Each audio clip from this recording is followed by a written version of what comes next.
Bismillahirrahmanirrahim. Assalamualaikum warahmatullahi wabarakatuh. Kembali lagi di channel Belajar Sambil Santai bareng Kak Fei. Apa kabar semuanya? Semoga kita semua selalu dalam keadaan sehat walafiat. Amin, amin ya robbal alamin. Anak-anakku semuanya, sebelum kita memulai pembelajaran kita hari ini, alangkah baiknya kita sama-sama membaca ayat Al-Basmalah. Bismillahirrahmanirrahim.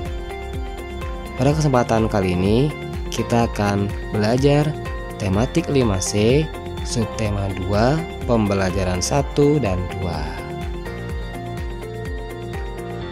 Pada pembelajaran 1 kita akan belajar yang pertama, menjelaskan perbedaan iklan media cetak dan media elektronik. Yang kedua, menjelaskan macam-macam gangguan pada organ pencernaan.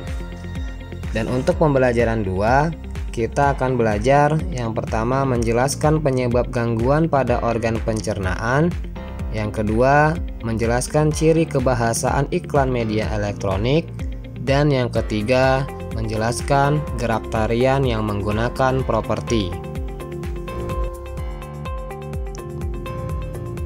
Menjelaskan perbedaan iklan media cetak dan media elektronik. Iklan media cetak. Iklan media cetak adalah iklan yang ditulis atau disebar di media cetak seperti koran, majalah, dan surat kabar. Iklan media cetak ini bersifat tertulis. Iklannya menarik karena menggunakan gambar berwarna. Selanjutnya adalah iklan media elektronik.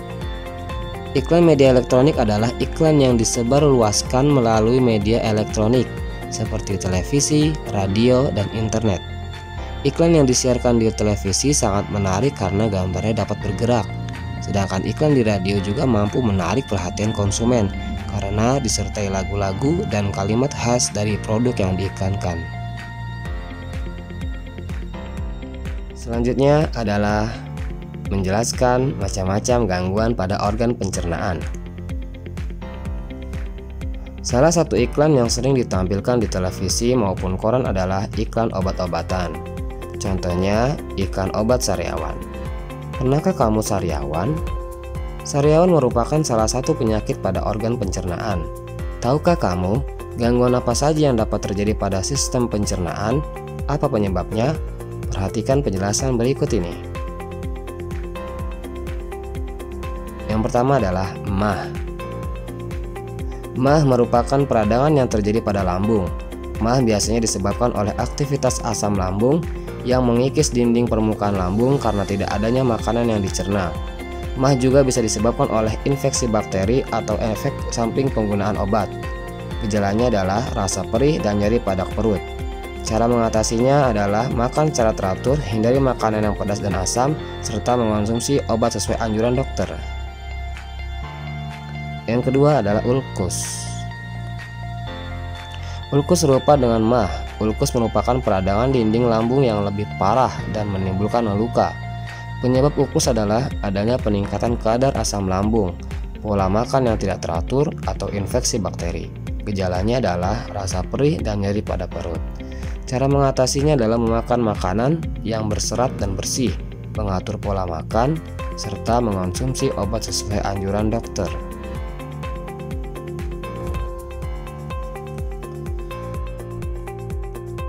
Yang ketiga, kolik.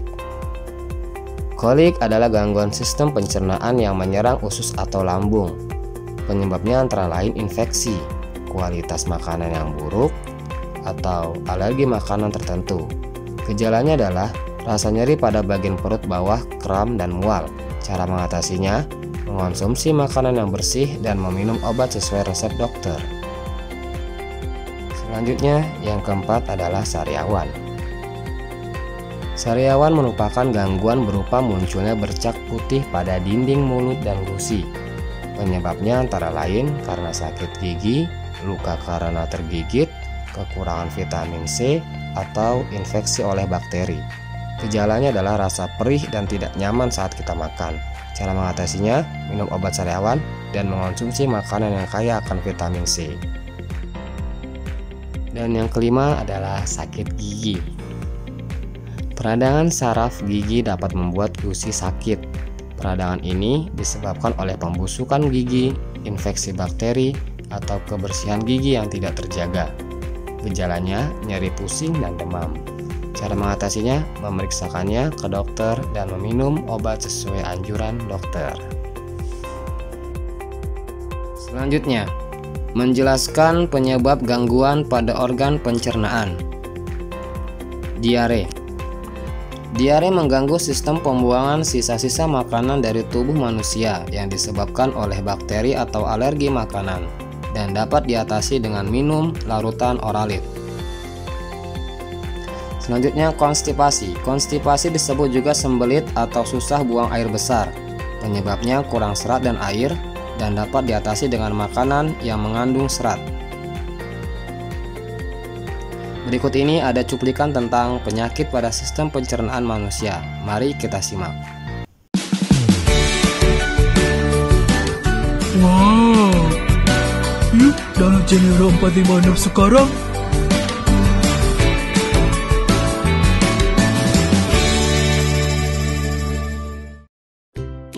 Kenapa ya perut kita bisa sakit?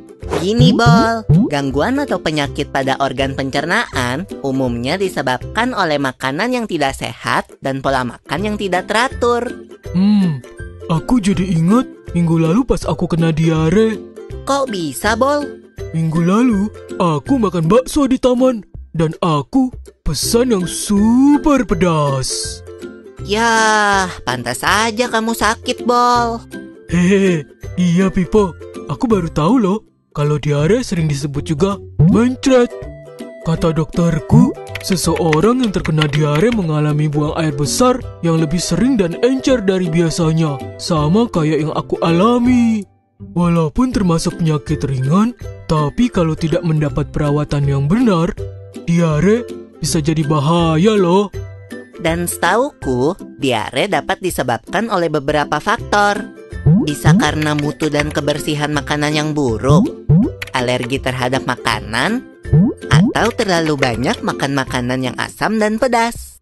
Diare juga dapat menjadi salah satu gejala dari penyakit seperti malaria, campak, cacingan, dan infeksi usus. Biar sembuh, dokter menyuruh aku minum oralit. Oralit adalah larutan yang terbuat dari campuran air matang yang diberi gula dan garam. Untunglah kalau kamu udah gak apa-apa, Bol. Kalau aku pernahnya kena penyakit mah. Gimana rasanya tuh, Pipo? Jadi, mah adalah penyakit yang menyerang lambung. Penyakit mah sering disebabkan karena pola makan yang tidak teratur atau sering terlambat makan. Gejalanya adalah perut terasa perih dan mulas jika terlambat makan. Saat makan pun, perut terasa sakit, kadang terasa mual bahkan muntah. Penyakit mah terjadi karena produksi asam klorida yang berlebihan di lambung.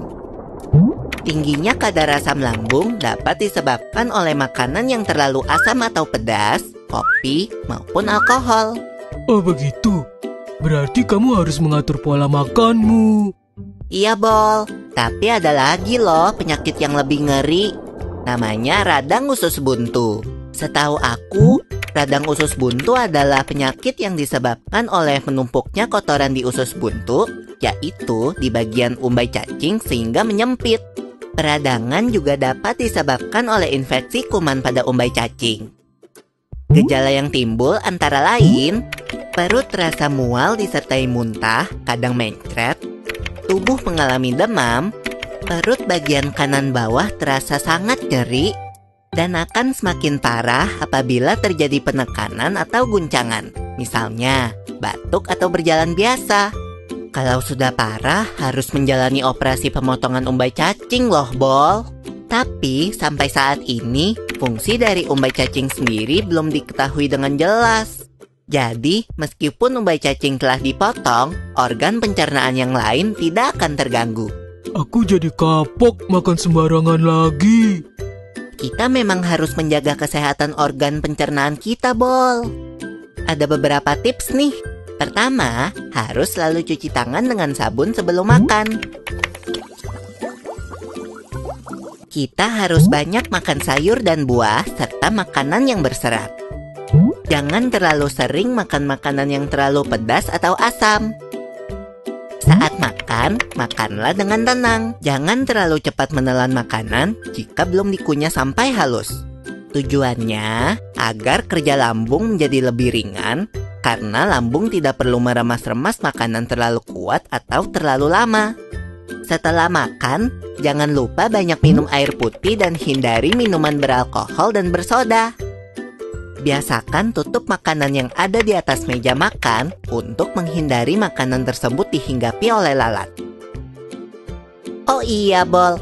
Biasakan juga makan secara teratur, yaitu 3 kali sehari dan hindari telat makan. Hindari juga tempat makan yang kebersihannya tidak terjaga. Yuk, mulai jaga kesehatan pencernaan kita. Sampai ketemu di pembahasan selanjutnya ya.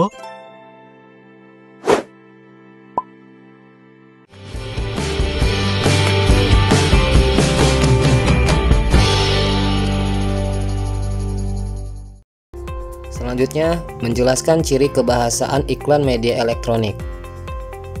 Untuk pembahasan, mari kita lihat cuplikan berikut ini.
Dan untuk pembahasan yang terakhir adalah menjelaskan gerak tarian yang menggunakan properti.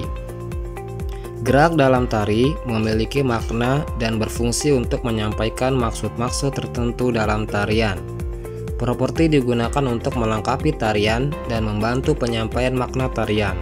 Sebuah tarian akan semakin menarik jika penari menggunakan properti yang sesuai dengan tema yang dibawakan dalam sebuah tarian. Perhatikan gambar berikut. Berikut ini adalah dua bentuk gambar yang menggambarkan tentang tarian tradisional. Yang di sebelah kiri ada tari kuda lumping atau jaran kepang. yang berasal dari daerah Jawa, menggambarkan sekelompok prajurit berkuda.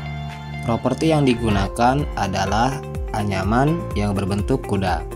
Sedangkan yang ada di sebelah kanan adalah tari Fatele yang berasal dari Sumatera Utara, tarian perang tradisional khas Nia Selatan. Gerakannya menggambarkan gerakan perang. Properti yang digunakan adalah tameng, pedang, dan tombak. Islam sangat menganjurkan kita agar menjaga kesehatan. Seorang mukmin yang kuat dan sehat lebih Allah cintai daripada seorang mukmin yang lemah. Seperti sabda Rasulullah SAW dalam suatu hadis yang artinya, mukmin yang kuat lebih baik dan lebih dicintai Allah daripada mukmin yang lemah. Hadis riwayat Muslim. Maksud dari hadis di atas adalah badan yang kuat dan sehat juga diperlukan untuk beribadah dan melakukan ketaatan. Sehingga kita meniatkan membuat badan sehat adalah agar bisa melakukan ibadah, ketaatan, dan berbagai kebaikan. Baiklah, cukup sekian untuk pembelajaran kita pada hari ini. Sampai bertemu di pembelajaran berikutnya. Pesan Kak V adalah tetap jaga kesehatan dan patuhi protokol kesehatan. Semangat belajar, sampai jumpa. Kita tutup dengan baca ayat Alhamdulillah. Alhamdulillahirrabbilalamin. Wassalamualaikum warahmatullahi wabarakatuh.